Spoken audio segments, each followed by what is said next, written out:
She was a quiet black teenager in first class, sitting alone, headphones on, ticket paid in full. Yet minutes before takeoff, a flight attendant hovered over her like she didn't belong, and within moments, she was being marched off the plane in front of dozens of silent passengers and countless rolling cameras, all because of her skin, her calmness, and the space she dared to occupy. What no one on that flight knew was that removing her wasn't just a mistake, it was the start of their undoing. This wasn't just a flight, it was a reckoning in the making. The woman beside her didn't argue, didn't shout, didn't threaten. She simply made a call. What followed unraveled an empire. Watch closely because every moment in this series is based on a true kind of injustice, the kind you don't see until it costs everything. If you believe stories like this matter, like, subscribe, and drop a comment below. Tell us where you're watching from and whether you've ever seen someone treated like they don't belong. The airport was alive with its usual dull roar, the kind of white noise made of footsteps, gate announcements, and the occasional hiss of espresso machines. At Gate B12, travelers for flight SKX 1791 to New York lined up in tidy columns, eyes on phones or departure boards. Amara Collins, 17 years old, stood silently in the first-class line, dressed in a clean overhood irch. She clutched her phone in one hand, her boarding pass in the other, and a soft sense of peace hovered around her. No music was playing, just the gentle hum of silence the headphones provided. To her, this was a reward for years of effort, a solo trip back to New York after getting accepted into a competitive dual group programming. Her grandmother Evelyn had booked it, a window seat in first class, her first time up front. She intended to enjoy it. The boarding agent barely looked up as Amara scanned her pass and entered the jet bridge. She stepped into the plane's first-class cabin and moved confidently to seat 1A. The leather was plush, the armrest wide, and the window revealed a golden wash of light as the afternoon sun dipped behind clouds. She stowed her backpack above and sank into the seat. She closed her eyes. Not a word, no sound, just quiet. That calm didn't last long. A few minutes into general boarding, a tall, middle-aged flight attendant named Kelly Simmons began walking through the cabin. Her movements were clipped, precise. Her uniform was pressed, her bun perfectly wound, and her eyes swept the rows like she was inspecting for smudges. When her gaze landed on Amara, her face stiffened. It wasn't something she could explain, it wasn't even conscious. But somewhere deep in her gut, something registered Amara's presence as wrong. She approached with quiet steps and stood over Amara, arms crossed. Then, with 2 quick taps on the arm, she startled the girl. Amara lifted one side of her headphones, her eyes wide but calm. Kelly's voice was flat, measured, with a barely hidden edge. "I need you to turn those down," she said. Amara blinked. "There's nothing playing," she replied softly. "It's just noise canceling." Kelly paused. "They still make noise hard enough to ask you to remove them for takeoff." Amara nodded once. No resistance, no questions. She removed them and folded them into her lap. Kelly gave a curt nod and moved on. Kelly gave a curt nod and turned to Amara. "She didn't say anything to me," he whispered, gesturing to the earbuds barely visible beneath his hair. Amara just offered a polite smile and looked back out the window. The flight continued to board. More passengers took their seats. Kelly paced up and down the aisle, assisting there, adjusting there, but her gaze kept returning to Amara. Something about her was too poised, too calm, too unfazed. Finally, Kelly circled back. "I need to verify your ticket," she said without preamble. Amara handed it over, her face neutral. Kelly held the ticket longer than necessary. "First class, seat 1A. Perfectly valid." Still, she lingered. "Just confirming," she said. "You seemed a little out of place earlier." Amara took the ticket back slowly, her fingers slightly trembling despite her composed face. Across the aisle, the man in gray now looked less amused and more suspicious. Amara turned her eyes to the window again, watching a luggage cart pass slowly beneath them, on the tarmac. They were airborne 20 minutes later. The plane climbed smoothly, the seatbelt light flickered off, and the cabin settled into that strange quiet unique to high altitudes. The hum of jet engines, the occasional clink of a glass, the rustle of a newspaper. Amara exhaled slowly, then reached into her bag and pulled out her leather-bound journal. She didn't write much. The words sat heavy on the page. She tucked the pen back into the spine and folded the journal closed. Her fingers trembled slightly and her jaw was tight. She wasn't angry, yet. She was registering, processing, recording. In the galley, Kelly spoke quietly to a younger attendant named Rachel. "You saw that girl, right?" Kelly asked, pretending to refill a tray. Rachel blinked. "In one. Yeah." Kelly's voice dropped. "Something about her doesn't feel right." Rachel tilted her head. "You mean?" Kelly didn't respond. She didn't need to. Rachel didn't return to. In return, Kelly's eyes narrowed as she glanced toward the curtain that led to first class again. It wasn't about noise. It wasn't about seating. It was about control. And something about that girl didn't seem controllable. She simply sat there, composed but alert, her gaze scanning the cabin with a quiet watchfulness. Around her, passengers chatted in low voices or reclined in their seats. The man in gray across the aisle nodded at her when their eyes met, a silent gesture of acknowledgement that seemed to say, "I saw what happened." Then Kelly returned, her posture brisk and decisive, clutching a small laminated card in one hand like it held the power of law itself. She didn't greet Amara or explain herself immediately. Instead, she gestured toward the headphones. Amara tilted her head, not understanding. Kelly pointed again, sharper this time, her voice calm but clipped. She explained in what she called protocol that wireless headphones were prohibited on certain flights during specific phases of travel, though nothing on the screen, signage, or in the safety brochure supported this rule. Amara blinked and simply asked, "Is this being enforced for everyone?" Kelly didn't answer. She extended her hand, palm open, waiting for Amara to comply. It wasn't a request. It was a demand wrapped in the language of procedure. Across the aisle, the gray-suited man lowered his newspaper slightly, watching the exchange again. A younger attendant, barely older than Amara, walked by with a tray of drinks, her smile dimming as she passed the row. Her steps faltered. She gave Amara a subtle glance and murmured, "Software." She gave Amara. Kelly turned sharply, but the younger woman had already moved on, delivering champagne to row 3. Amara's grip tightened around the headphones, but she remained still, composed, measuring the weight of each second that passed. She had known these moments before, not always on planes, not always in front of strangers, but always wrapped in the same pattern, a decision made about her, not with her, a power move disguised as professionalism. She looked down, then back up at Kelly, and finally handed the headphones over without a word.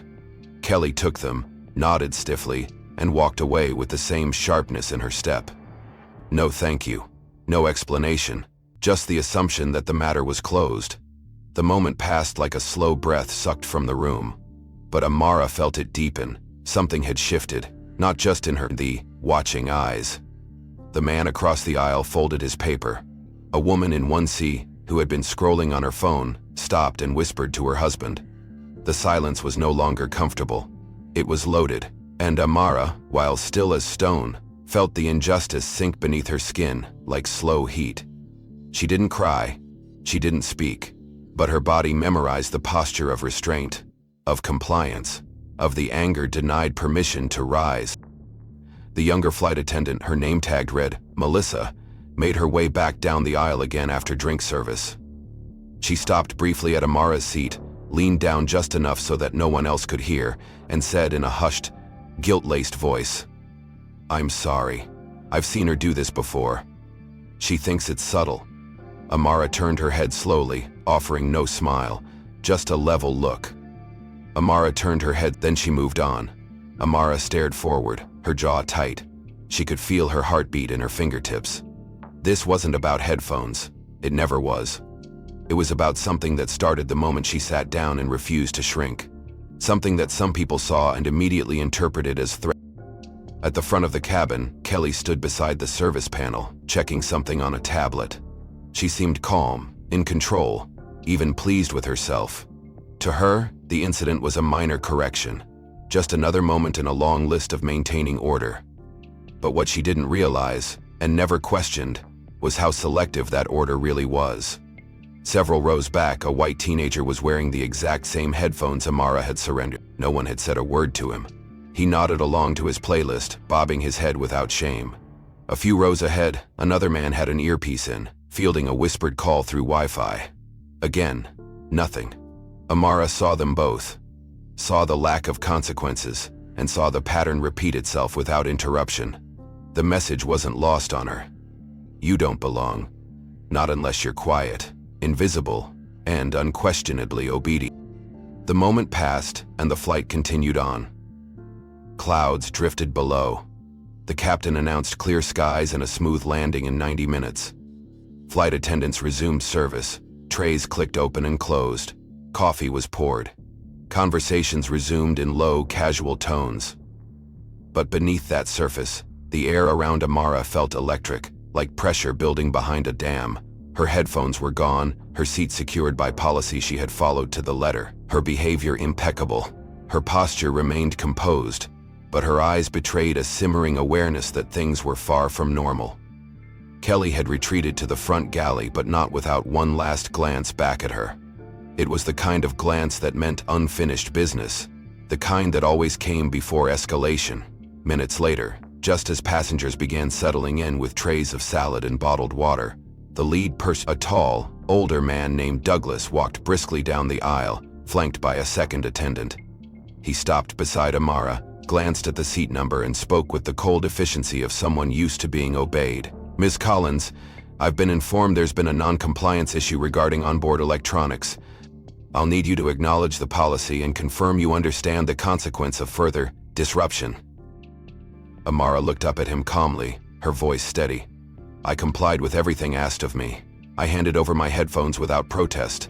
Is that considered non-compliance now?" Douglas blinked, clearly not expecting a composed response. He shifted, checked his device, and cleared his throat. "We're not here to debate the procedure. For safety, our staff is permitted to intervene when necessary. If the crew feels threatened or disrespected, we have a responsibility to maintain order." Her eyes narrowed slightly. "You're accusing me of disrespect now? What exactly have I done, other than sit quietly and obey every instruction given?" Douglas hesitated, his tone faltering. "The crew perceived your behavior as uncooperative. That's enough for us to act." Her lips parted, but no words came out immediately. A beat of silence passed. Then from the row behind her, a warm, familiar voice rose. "That's a lie," said Evelyn Collins, standing slowly from her seat in 2A. She had remained silent until now, watching, listening, calculating. She stepped forward slightly, her voice clear as she addressed the purser. "I've been observing this from the moment we boarded. My granddaughter hasn't said a word out of turn. She hasn't violated a single rule. What exactly are you accusing her of?" Douglas blinked again, thrown off by the... "I'm sorry, ma'am. This matter doesn't concern you directly." Evelyn's expression sharpened. "Oh, but it does. I selected these tickets. I selected these seats. And I've been watching how your staff has targeted this young girl. From the moment she sat down, she's a child. Your crew is abusing their authority." The silence that followed was different this time, thicker, weightier. Around them, heads turned, forks hovered mid-air, and passengers leaned in ever so slightly. Kelly reappeared, her expression now tight with frustration, and whispered something into Douglas's ear. He listened, nodded slowly, and turned to Evelyn. "I'm going to have to ask you both to step off the aircraft. Security will meet you at the jet bridge to assist with rebooking." Amara exhaled sharply, still in her seat, refusing to move. Evelyn's voice dropped an octave. "You're making a mistake." Douglas didn't blink. "The decision has been made. Either you deplane voluntarily, or we call law enforcement. We won't allow a safety concern to remain unresolved at 35,000 feet." Evelyn looked down at her granddaughter, placed a hand gently on her shoulder, then leaned down and whispered something only Amara could hear. Slowly, Amara stood. She didn't argue. She didn't cry, but her eyes scanned the cabin once more. As she gathered her backpack and turned to leave, she noticed the man across the aisle rise partway from his seat, as if preparing to say, sat back down, and looked away. Cowardice, wrapped in discomfort. On the far side of the cabin, a woman in pearls lowered her wine glass and cleared her throat, then quickly reached for her magazine, indifference masquerading as neutrality. No one moved. No one intervened. The same quiet passengers who watched her humiliation now watched her walk the aisle with her head held high, escorted not by guilt, but by the knowledge that injustice had just been performed in full view. "Melissa," The young attendant stood frozen near the galley, her mouth slightly open, as if unsure whether to speak or disappear. She made no move. The eyes many, the silence thunderous. When Amara and Evelyn reached the plane door, a pair of uniformed security staff stood waiting. One man, one woman, both with calm expressions but clipped tones. They took down names, confirmed the ticket numbers, and explained procedures for rebooking. Evelyn answered everything with calm precision. She never raised her voice. Amara didn't speak. She simply stood beside her grandmother like a statue carved from control. The door behind them sealed shut, and the aircraft pulled away from the gate without them. The engine roared, the cabin resumed its lull, and the world moved on, at least on the surface. One woman whispered, "I think she got aggressive," while zooming in on Amara's expressionless face. Another man added, "Some kind of electronics thing, probably a policy thing. I don't know." Within minutes, as the plane taxied away, those clips were already uploaded. Uploaded without captions, without truth, but filled with assumption. The thumbnails showed a young black girl being led off a plane. No yelling, no resistance. But the optics did the damage, and in the digital court of public opinion, optics were everything. On social media, the reactions came fast. The hashtags were vague at first. "Airport drama," "passenger removed," but quickly began to take shape. Underclips with shaky angles and muffled audio, comments bloomed like weeds. People wrote what they assumed. Must have. Some accounts claimed she threatened a flight attendant. Others speculated she snuck into first class. None of it was true, but the truth was irrelevant now. What mattered was the narrative already taking shape. Angry black girl gets what's coming. And behind that narrative, an entire system exhaled with relief. A lie, repeated loud enough, didn't need amplification. Meanwhile, Evelyn remained quiet as they sat in the airport lounge, a quiet corner away from the gate. She didn't check the news yet. Amara had seen the clips on her phone and turned it over, face down, unwilling to let the algorithm decide her worth. Emmeline's fingers laced tightly and her gaze stayed fixed on the floor tiles. But then she spoke. Not to the crowd, not to the airline, just to Amara. "I warned them. They won't know until it's too late." She pulled out her phone, dialed a number and said a single sentence, "Cancel everything." The man on the other end didn't ask for clarification. He simply replied, "Understood." The call ended. Evelyn placed her phone down gently, then looked at her granddaughter with eyes that burned not with rage but with precision. They turned this into a spectacle. Now let them see what power actually looks like. By the time the plane landed in New York, the airline's corporate communications team had already issued a formal statement. The press release was short, sterile, and wrapped in corporate neutrality.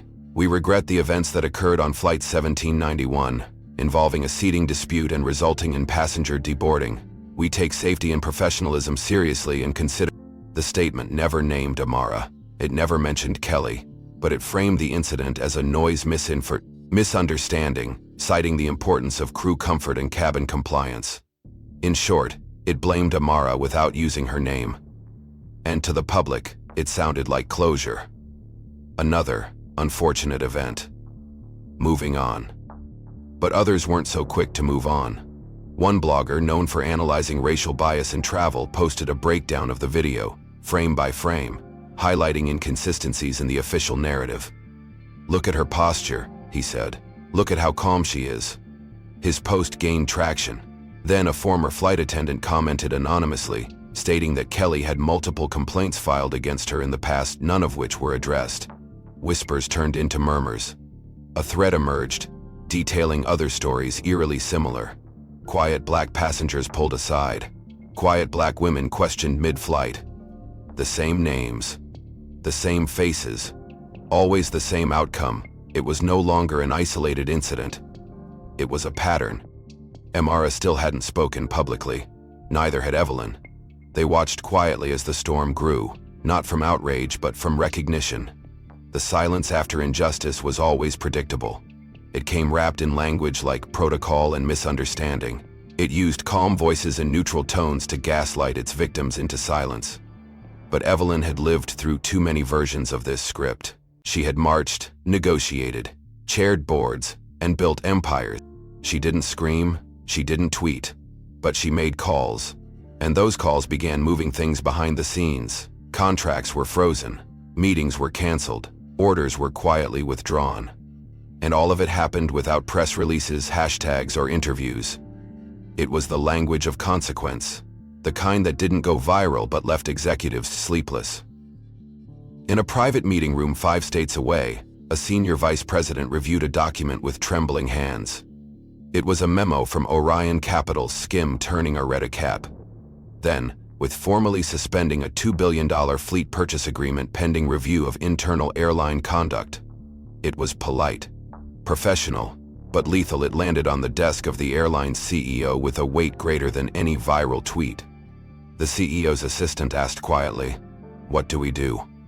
The CEO didn't speak. As they reached a quiet corner near the private aviation wing, Evelyn stopped, reached into her handbag and pulled out a sleek black phone.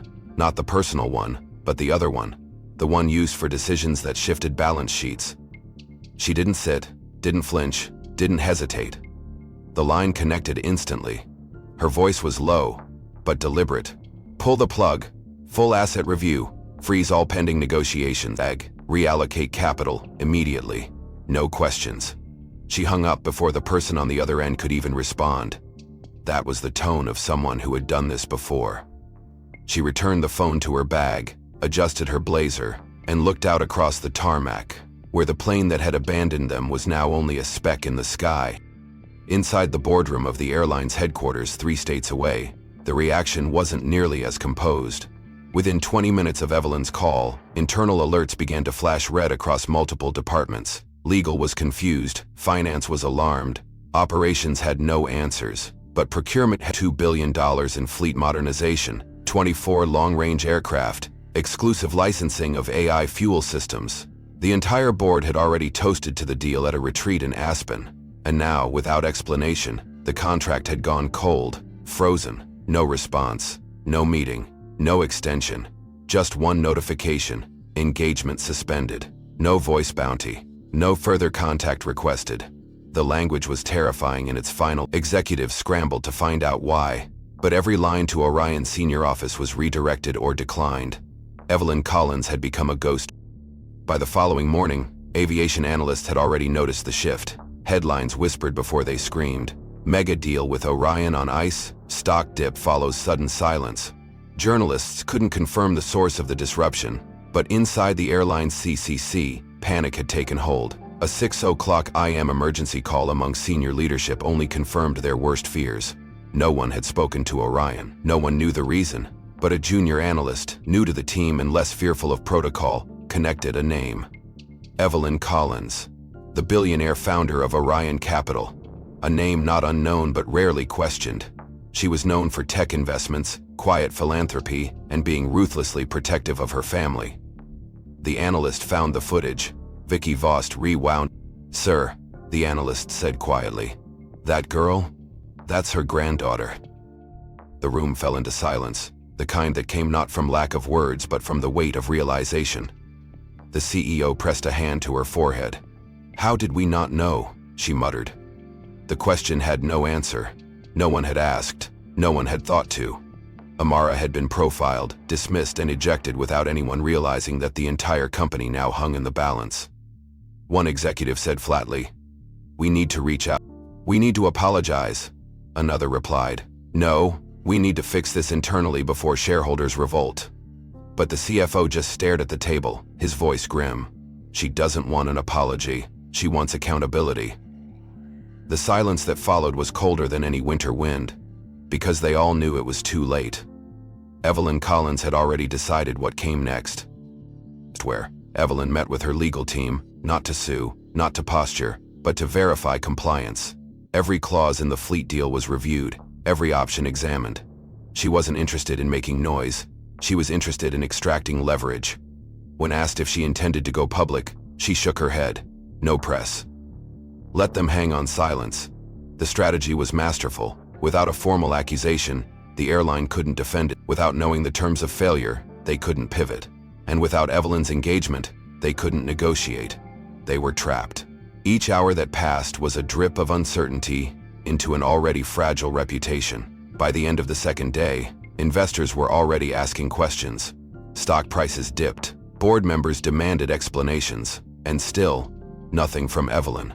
No interviews, no tweets, just a vacuum of power filled by her absence. Amara, for her part, remained quiet too. She didn't return calls from media outlets. She declined all invitations to speak on panels, podcasts, or broadcasts. But her silence wasn't passive. It was preparation. In her room, she drafted code for a public project she had long postponed. A visibility protocol for passenger rights embedded in travel platforms. Real-time discrimination flags, witness logging, and AI-driven violation mapping. Quiet work. Powerful work. Her hands moved across the keyboard like they were remembering something older than language. Like justice had muscle memory, the documents showed a disturbing trend. Over 5 years, Kelly Simmons had been named in at least 11 passenger complaints involving tone unwarranted escalation and selective enforcement. Each complaint came from women of color. All were quietly closed without further action. The language in the reviews was consistent and defensive. Phrases like, "Employee acted within authority," and "passenger did not comply with initial requests." Nowhere was there mention of follow-up, retraining, or accountability. The most recent entry, dated only 6 weeks before Amara's flight, described a nearly identical event. The passenger had been removed mid-boarding for seat confusion, though her ticket had been fully verified. It was more than a coincidence. It was a pattern. One reporter dug deeper, gaining access to a confidential HR compliance system used internally to flag passengers. In a now linked screenshot, Amara's name was visible next to a coded term, NP. It didn't take long for someone in the corporate world to explain what it meant. Non-priority passenger. A euphemism. A loophole. A way to categorize passengers for random checks without ever saying the word race. According to the internal guidelines, NPPs were flagged for extended verification when behavioral irregularities or identification inconsistencies are observed. In practice, it meant discretionary harassment. When the leak hit Twitter, it exploded. Hashtags surged, but not as a troublemaker, as a symbol, as proof. At headquarters, the airline's PR team scrambled to contain the fallout. Their initial strategy, to remain vague, non-committal, and distant, was no longer tenable. Reporters were now camped outside the building. Shareholders began demanding emergency meetings. One major investor issued a public statement condemning the use of coded language. Employees began leaking their own stories to the press. Former flight attendants described the unwritten culture. Who to monitor, who to question, who to move quietly to coach. The spotlight, once aimed at Kelly alone, now illuminated the rot beneath her actions. She wasn't a rogue actor. She was a symptom of a system designed to protect its own. The narrative shifted, and the airline could no longer pretend Amara was an isolated case. People wanted names. They wanted explanations. They wanted accountability. Inside one of the upper floors of corporate HQ, an executive review panel met behind locked doors. Sophia, CEO, now visibly aged from stress and sleepless nights, opened a folder labeled Critical Exposure Risk. She read the summary aloud. Simmons has been protected repeatedly due to her operational beings, and her several attempts to address bias complaints were deprioritized due to loyalty-based evaluation. Translation: Kelly made wealthy white passengers feel safe. That was the real metric. A compliance officer hesitated, then spoke. "We knew this would come to light eventually. Her record was flagged multiple times. It was just never escalated." CEO said nothing. She simply closed the folder and whispered, "Begin proceedings for full audit and employee suspension." No press. Not yet. Elsewhere, Kelly herself sat in a quiet HR holding room, staring at her reflection in a blank black monitor. She hadn't spoken to anyone in days. Her phone buzzed, but she didn't answer. She had seen the news. She had seen the footage. But the worst part wasn't the scrutiny. It was the realization that she had finally become visible for the wrong reasons. Not the dedicated attendant, not the enforcer of standards. Just another headline. Just another face in a scandal. Her emails had been seized, her files locked, her badge deactivated. She asked for legal counsel, but the company had already begun distancing itself. When the final HR liaison entered, their tone was clipped and cold. "You're being placed on administrative leave pending investigation." Kelly didn't fight. She didn't speak. She simply nodded and stood. In Amara's world, The noise grew louder, but she stayed grounded. She watched from the outside, never inserting herself into the storm, even as reporters begged for comment. Her decision to remain silent made her more powerful. She wasn't chasing justice. She was building something deeper. Evelyn arranged a small team of digital analysts and civil rights lawyers to assemble the full timeline of the event, not for court, but for record. They documented every message, every facial scan, every database tag. After verifying corporate records, she published a single sentence on social media that sent shockwaves through every layer of the industry. Evelyn Collins, the woman seen in viral footage calmly exiting the plane with her granddaughter, is the founder and CEO of Orion Aerospace. The post spread like fire. Within hours, journalists and analysts began connecting the dots between the suspended contract and the quietly powerful woman at its center. The silence from her office now had context. It wasn't just silence, it was strategy. It was leverage. And no one had been prepared for it. As coverage deepened, the story transformed. Evelyn's biography emerged not as a side note, but as a declaration of power.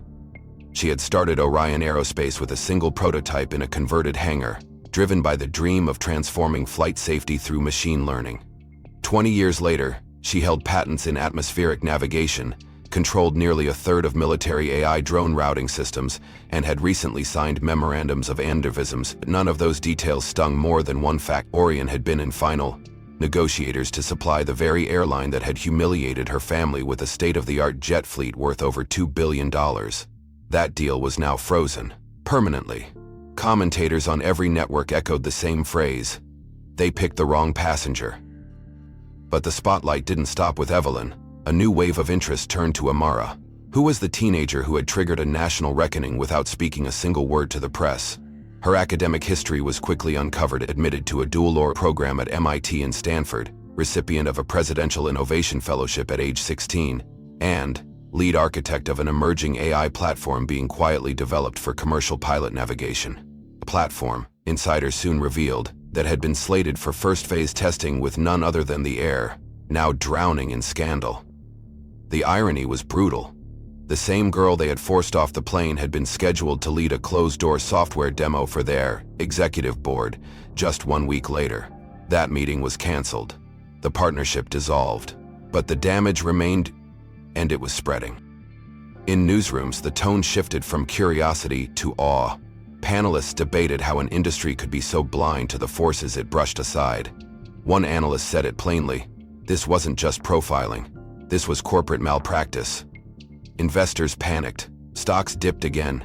Former board members began issuing public apologies. Employees at the airline leaked internal chat logs in which executives mocked diversity initiatives. As the public no longer saw Amara and Evelyn as isolated victims. They saw them as a mirror held up to the face of an entire system that had mistaken decorum for justice and procedure for ethics. And the silence from the two women, still unbroken, made everything louder. In a private auditorium across the country, Amara stood on a darkened stage facing a small crowd of engineers, scientists, and regulatory officials. She wore a tailored black jacket, a silver pin on her lapel, and carried no notes. The room was quiet. Then, with a single click, she activated the projection behind her, an interactive map of global flight corridors pulsing in real time. Her voice, when it came, was soft but firm. Today, I'll be demonstrating the system designed to protect lives at 35,000 feet. She never mentioned the airline. She didn't need to. The demo went flawlessly. One engineer whispered to his colleague, "She built all this from scratch?" The response came without hesitation. She wrote the neural logic when she was 15. Amara ended the session with a final note. We don't just build systems, we build accountability into every layer, and that's what makes them sustainable. Back at Orion headquarters, Evelyn watched the live feed from her office, one hand resting on her desk, the other on a folder marked Phase 2. She didn't smile, but her eyes glinted with something colder than pride: clarity. Around her, her legal team and strategy advisors moved through checklists. The contracts had already been rewritten. The airline that profiled her family was now replaced in every strategic pipeline. Competitors had lined up overnight to take their place, offering better terms and public commitments to ethical compliance. Her tone was calm, her expression composed. She didn't recount the flight, didn't raise her voice, and didn't name individuals. Instead, she spoke about standards, about what leadership meant, about how institutions that claimed excellence must hold themselves accountable when no one is watching. And then, with unshakable clarity, she announced Orion Aerospace's full and permanent withdrawal from all current and future ventures with the airline in question. The interviewer stammered, but Evelyn did not pause. She closed with a single sentence that echoed across the financial world. When an organization shows you who they are, believe them, and adjust accordingly. The broadcast ended, but the ripple had just begun. Within hours, Amara uploaded her own message, not to media, not to press, but directly to the people. Her video, filmed in a single take, showed her seated in front of a bookshelf, dressed simply, speaking plainly. She did not dramatize, she did not accuse. She explained. She described what it felt like to be silently devalued, to have her ticket questioned, her presence reduced, her name coded into a system that saw her as less. She detailed every moment, not for sympathy, but for transparency. Her closing words weren't angry, they were resolute. I don't want revenge. I want awareness. Because if it happened to me, it's still happening to someone else. The video spread faster than anything that had come before. Tens of millions of views, translated captions. This time, the internet didn't just watch, it rallied. Inside the airline, panic turned to paralysis. Shareholders called emergency votes. Board members began resigning. High-level sponsors and international partners issued statements disassociating themselves from the brand. Internal Slack channels overflowed with dissent from employees, some demanding public reform, others submitting letters of resignation in solidarity. A whistleblower published the airline's internal response plan, revealing attempts to delay acknowledgement and suppress public fallout. In the leaked document, executives referred to Amara not by name but by designation, incident variable. That single phrase ignited outrage across platforms. Commentators asked aloud, "How do you lead a people-featured business when you can't speak someone's name?" The damage was no longer. A structure built on hierarchy had collapsed under the weight of its own denial. Meanwhile, Evelyn and Amara didn't celebrate. They moved forward. Evelyn finalized a new round of investment with an international airline group committed to ethical hiring and AI integration. Amara, with her development team, launched a public beta of her aviation ethics protocol, an open-source AI transparency tool allowing passengers to audit their flight. The tool included anonymized data visualization, highlighting racial bias in seating, interaction frequency, and incident reporting across carriers. It wasn't just a response, it was a system of prevention. Users called it revolutionary. Advocacy groups hailed it as a turning point. But Amara didn't speak about it online. She let the code speak for itself. Her name now trended beside words like innovator, reformer, and architect. But she kept writing, quietly, consistently, as if building justice had always been part of the plan. The airline attempted damage control. Too little, too late. Press conferences were held, apologies were read aloud, statements were released acknowledging internal failures. But the public had moved on. Not in forgiveness, but in refusal to return. Talent fled. A new CEO was appointed under pressure, and a cultural audit was launched. Kelly Simmons was officially terminated, along with 3 regional managers and 2 HR executives. Lawsuits followed. Settlements emerged. But none of that reached Evelyn or Amara. Their names were listed, their positions stripped, and their roles detailed in full. No legal jargon, no denials. Just a firm acknowledgement that they had failed both ethically and operationally. The public took note. For the first time since the incident, the airline appeared not just reactive, but responsive. A second announcement followed hours later. The CEO, facing mounting shareholder revolt and irreparable trust erosion, formally resolved. No severance, no golden parachute. Her final act was to authorize an independent investigation into systemic bias, something Amara and Evelyn had called for silently through action. The headlines didn't praise, they documented. Justice was not a gift, it had been forced open. Inside the airline's HR department, a wall of framed employee excellence awards was quietly taken down. Some had belonged to those now dismissed, Others were linked to processes under review. Staffers passed in silence, glancing at the newly blank space like it was a wound. The internal restructuring began immediately.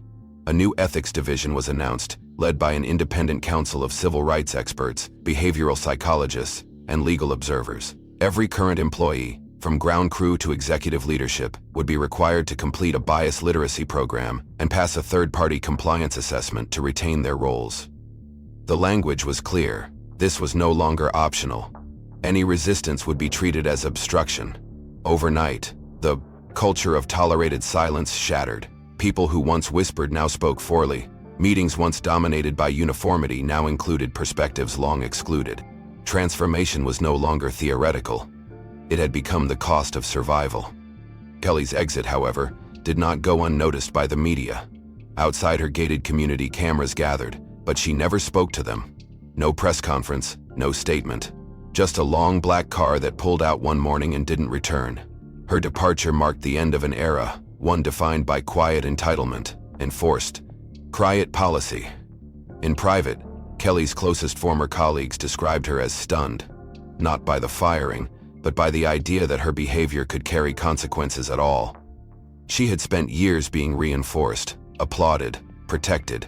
Now, the system that once shielded her had offered her up as proof that change was real. But it wasn't only about her. It never had been. Her removal was symbolic, but the real victory lay in what replaced her: transparency, auditing, and a dismantling of the structures that made her actions acceptable for so long. Meanwhile, Amara received an official invitation from the Department of Transportation's Civil Aviation Committee to advise on policy reforms for passenger rights, AI monitoring, and discrimination detection systems. She declined public celebration, but accepted the role. Evelyn, too, was invited to lead a think tank aimed at building ethical infrastructure in tech-driven aviation. Neither framed their participation as retaliation. They treated it as responsibility. Amara's first suggestion was simple but radical: create a passenger-led feedback loop that ranked crew equity performance, not just customer service. If passengers were judged, then crews must be held to the same data-driven standard. The committee listened. Slowly, the conversation shifted, not from scandal to success, but from exposure to evolution. The legacy of injustice had not vanished. In public forums, people debated whether the airline deserved redemption. Some boycotted permanently. Others acknowledged the reforms and cautiously returned. But one thing was clear across every comment thread, every press room, every shareholder meeting: they would never forget what started it. Not just the video, not just the scandal, but the image of a girl who didn't yell, who didn't argue, who simply stood up, walked off the plane, and let the world reveal itself. Her face had become a symbol, not of anger, but of integrity. Months passed, and the world spun on, but not without its shifts. The airline, though battered, had slowly begun the long climb toward trust. Its new leadership held open forums, published quarterly bias audits, and invited voices it once ignored into decision-making rooms. But while systems healed in public, a different kind of reckoning unfolded in private, far from the skyscrapers and corporate halls. In a modest aviation training facility on the outskirts of Atlanta, Kelly Simmons moved quietly through rows of old simulators, adjusting headsets for kids barely old enough to drive. She wore no name tag. She didn't lead. She observed, supported, and listened. She hadn't disappeared after her fall. She had stepped away from everything that once shielded her, and in its place, she found silence. Not the arrogant kind she once enforced, but the kind that demanded inward work. She arrived early. She stayed late. She kept her head down and her ears open. The center's director had accepted her cautiously, only after a long letter, 3 interviews, and a clear agreement. She wasn't there to redeem herself through them. She was there to serve. Kelly complied.